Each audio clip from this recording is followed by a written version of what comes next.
이 할아버지 뭔데 자꾸 법을 지키라고 하는 거야? 사람이면 정해진 법을 따라야 하지 않겠나.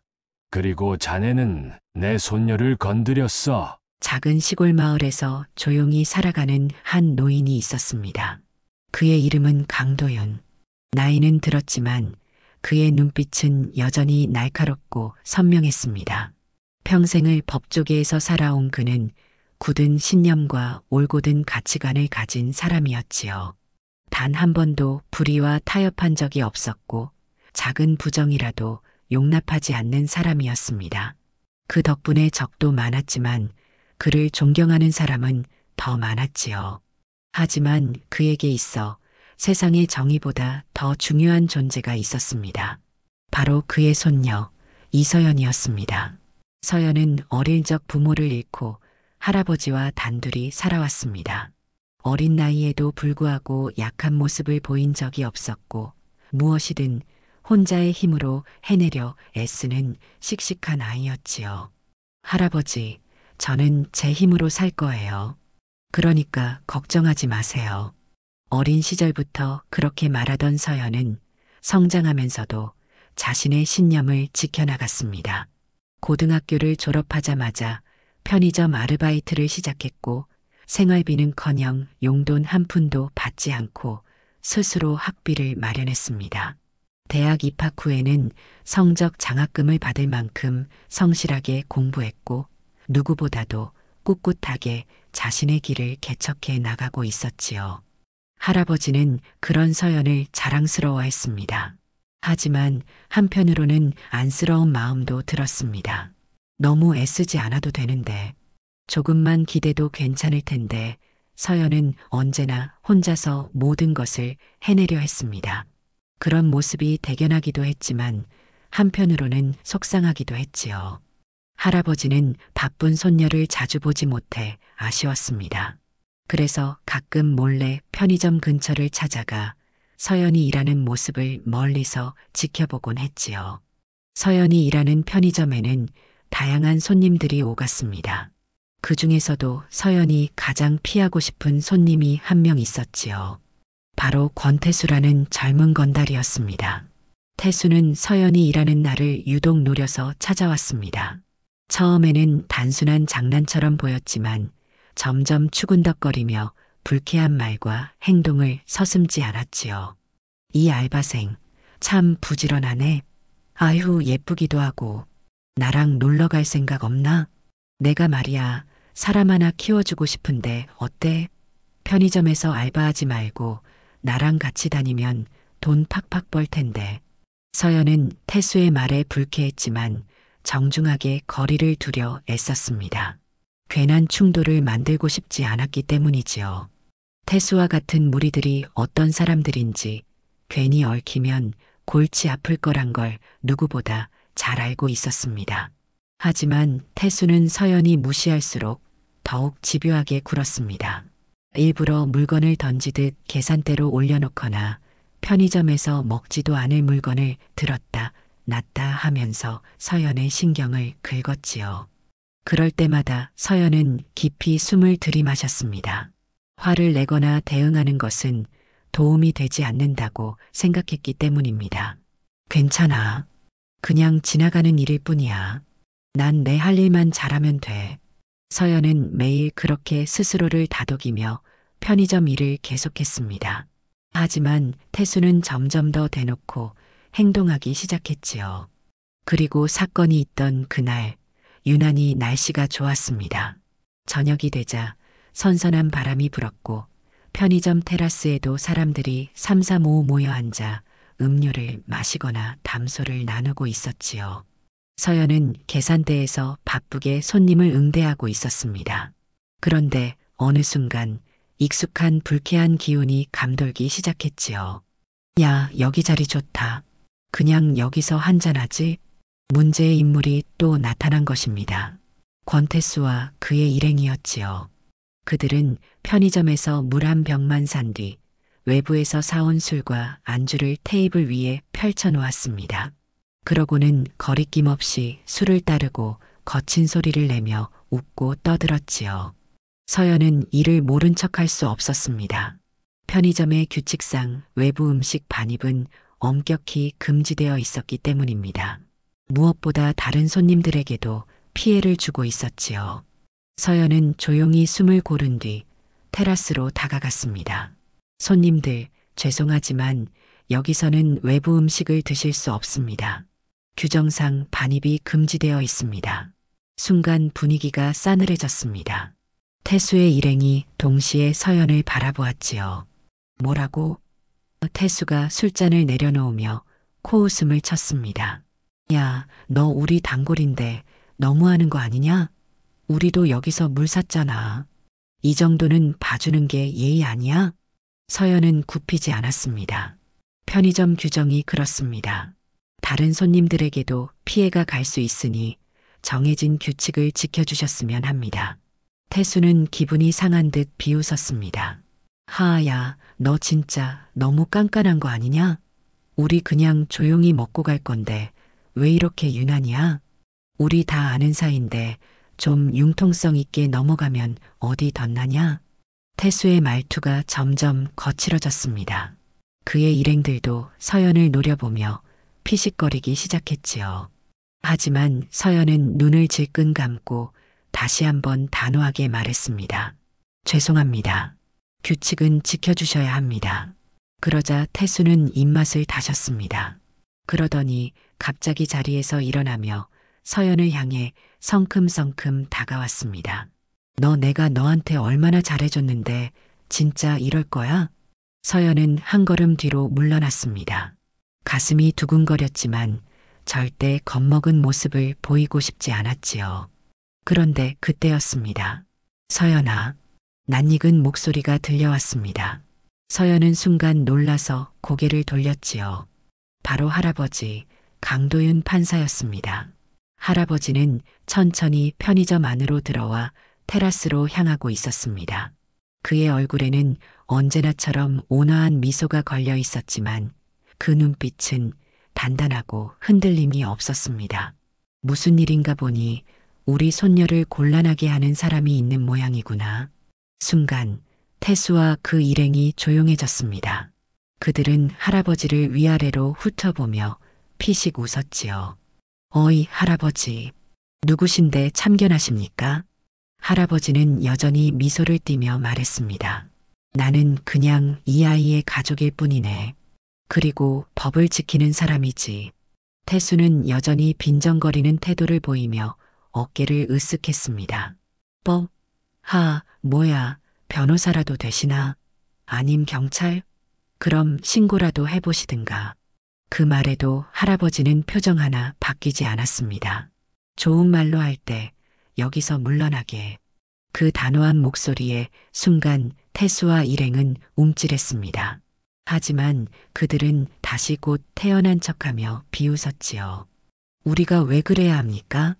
할아버지, 세상 너무 빡빡하게 살지 마세요. 여긴 공원도 아니고 좀 융통성 있게 삽시다. 할아버지는 천천히 한숨을 내쉬었습니다. 그리고 이내 조용한 목소리로 한마디를 던졌습니다. 그렇다면 내가 법을 하나 읊어주겠네. 순간 분위기가 묘하게 변했습니다. 할아버지의 목소리는 차분하면서도 힘이 있었고 태수와 그 일행은 무심코 그의 말을 듣게 되었지요. 상행위를 목적으로 하는 영업장에서 허가받지 않은 외부 음식을 반입하고 소비하는 것은 영업 방해에 해당하지. 형법 제314조를 보면 할아버지는 정확한 법 조항을 읊으며 조용하지만 강한 어조로 설명하기 시작했습니다. 태수의 얼굴이 미묘하게 굳어졌습니다. 그의 일행 중 몇몇은 슬쩍 서로를 쳐다보며 중얼거렸습니다. 저 할아버지 혹시 법조계 사람이야? 하지만 태수는 여전히 콧방귀를 뀌며 무시하려 했지요. 대단한 사람이라도 되는 양법 조항을 줄줄 읊으시네. 근데요, 우리야 상관없습니다. 그러니까 그냥 가던 길 가세요, 할아버지. 그러나 할아버지는 미소를 거두지 않은 채 태수를 지그시 바라보았습니다. 그리고 그의 다음 행동이 상황을 완전히 바꿔놓았지요. 할아버지는 태수를 한동안 지켜보더니 천천히 주머니에서 휴대전화를 꺼냈습니다. 좋아. 경찰을 부를 수도 있겠지만 그보단 더 확실한 방법이 있지. 그는 누구에게인가 전화를 걸었습니다. 신호음이 몇 번 울린 후 상대가 전화를 받자 할아버지는 차분한 목소리로 말을 이어갔지요. 오랜만이네. 나 강도윤이야. 순간 태수의 일행 중 몇몇이 흠칫 놀랐습니다. 강도윤이라는 이름이 익숙한 듯 했지요. 하지만 태수는 여전히 건방진 태도를 유지하며 시큰둥하게 있었습니다. 그래, 나 지금 한 가지 부탁을 하려고 하네. 편의점 테라스에서 법을 무시하는 사람들이 있어서 말이지. 내가 몇 명 데리고 와줬으면 하네. 통화를 마친 할아버지는 다시 태수를 바라보며 말했다. 곧 올 걸세. 내가 아는 후배들이. 태수는 여전히 어이없다는 듯 코웃음을 쳤습니다. 뭐야, 후배? 경찰이라도 오게요? 우리가 경찰 무서워할 줄 아세요? 할아버지는 아무 말 없이 자리에 앉아 서연을 향해 따뜻한 눈빛을 보냈습니다. 괜찮다, 서연아. 곧 해결될 거야. 그리고 불과 10분 후 편의점 바깥으로 고급 승용차 여러 대가 멈춰 섰습니다. 문이 열리자 깔끔한 정장을 차려입은 남성들이 하나둘씩 내렸습니다. 태수의 일행 중 일부는 그들의 모습을 보자마자 얼굴이 하얗게 질렸습니다. 야야, 저 사람들. 그들 중 몇몇은 바로 알아차렸습니다. 저 사람, 우리 두목이 진짜 무서워하는 검사 아니야? 그리고 그 검사들은 편의점으로 걸어 들어왔습니다. 그중 한 명이 할아버지를 보자마자 공손하게 고개를 숙였습니다. 선배님, 오랜만입니다. 그래, 와줘서 고맙네. 태수는 순간 멍해졌습니다. 일행들은 이미 겁을 먹은 상태였지요. 설마 아니겠지? 설마 이 할아버지가? 그러나 그들의 예상은 틀리지 않았습니다. 그 검사들은 하나같이 할아버지를 향해 존경심이 담긴 눈빛을 보내며 극존칭을 사용했습니다. 선배님께서 직접 연락을 주셨다니 영광입니다. 어떤 문제인지 말씀해 주십시오. 저희가 바로 조치하겠습니다. 이제 태수의 얼굴에서도 웃음기가 완전히 사라졌습니다. 손에 들고 있던 술잔을 천천히 내려놓으며 뒷걸음질을 쳤습니다. 야야, 이거 장난 아니야. 우리 그냥 갈까? 그러나 이미 늦었지요. 검사들은 태수와 그 일행을 하나하나 노려보며 차갑게 말했습니다. 불법 영업 방해, 협박, 그리고 이 조직에 대한 비리를 조사해 볼 필요가 있겠군요. 경찰을 부르는 것도 좋지만 이건 우리가 직접 처리하는 게 나을 것 같습니다. 태수의 얼굴이 새파랗게 질렸습니다. 아닙니다. 오해입니다. 그냥 친구들끼리 모여서 마신 것뿐이에요. 그러나 검사들은 이미 경찰에 연락을 취하고 있었고 태수와 그 일행은 도망칠 곳이 없었습니다. 그제야 태수는 온몸을 떨며 자신이 무시했던 할아버지를 다시 바라보았습니다. 이제 그는 알게 되었습니다. 자신이 상대했던 이 노인이 단순한 손녀의 할아버지가 아니라 법을 수호하는 판사 강도윤이었다는 사실을. 태수는 잔뜩 굳은 얼굴로 할아버지를 바라보았습니다. 조금 전까지만 해도 비웃으며 무시했던 노인이 이제는 감히 쳐다볼 수도 없는 존재가 되어 있었습니다. 주변을 둘러보니 일행들도 전부 얼굴이 하얗게 질려 있었습니다. 특히 조직에서 잔뼈가 굵은 몇몇은 이미 숨을 삼키며 한 걸음씩 뒤로 물러나고 있었지요. 아니 잠깐만요. 진짜로 이럴 필요 없잖아요. 태수는 당황한 기색이 역력한 채 손을 휘저으며 변명하기 시작했습니다. 그냥 장난이었습니다. 우리 이렇게까지 될 일은 아니잖아요. 편의점에서 잠깐 마시고 있었을 뿐인데 너무 과한 거 아닙니까? 하지만 할아버지는 미동도 하지 않은 채 태수를 바라보았습니다. 법은 누군가가 그 기준을 쉽게 판단해서 되는 것이 아니네. 사소한 일이라며 넘기면 결국 더 큰 범죄로 이어질 수 있지. 작은 불법을 가벼이 여기기 시작하면 어느 순간 법을 무시하는 것이 습관이 되는 법이거든. 태수는 더 이상 할 말을 찾지 못했습니다. 그러나 옆에 있던 한 검사가 조용히 다가오며 비웃듯 중얼거렸습니다. 권태수, 너 혹시 우리가 누군지 아냐? 태수는 움찔하며 고개를 돌렸습니다. 그리고 그의 얼굴이 순식간에 창백해졌습니다. 그 검사는 바로 태수의 조직 두목이 가장 두려워하는 인물이었지요.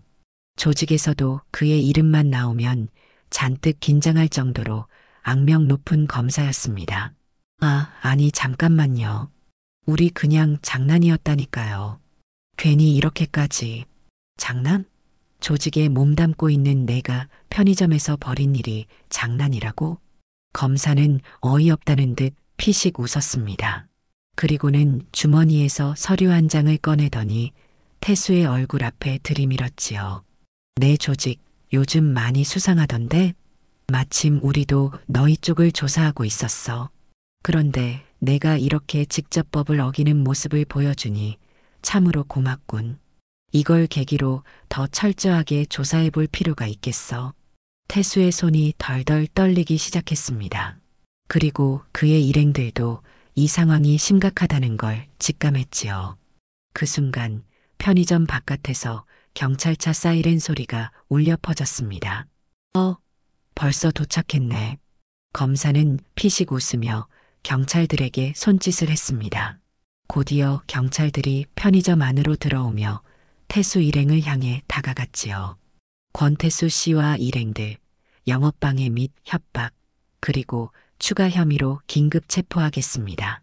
경찰이 수갑을 꺼내 들자 태수는 본능적으로 뒷걸음질을 쳤습니다.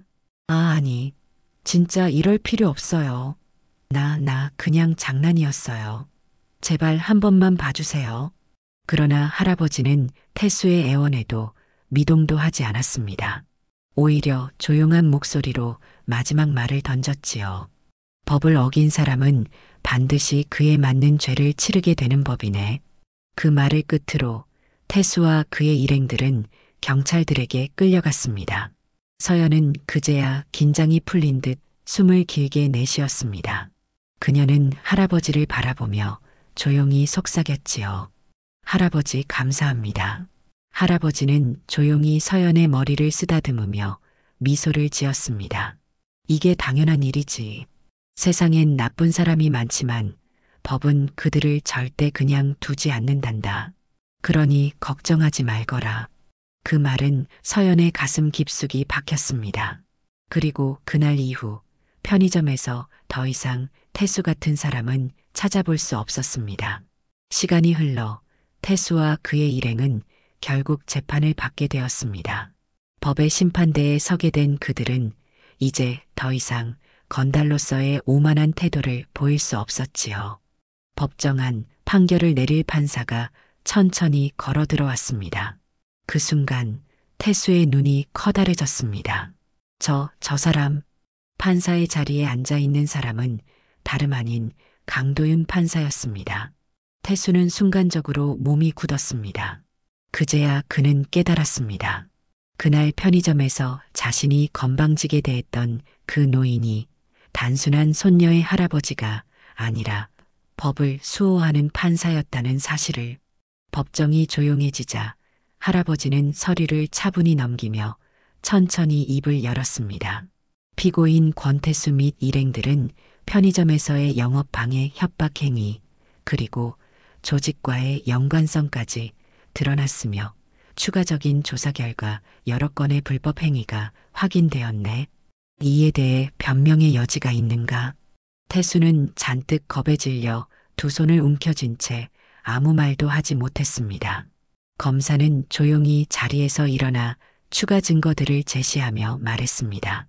피고인들은 단순한 영업 방해가 아니라 조직과 연계하여 불법적인 행위를 저질러 왔습니다.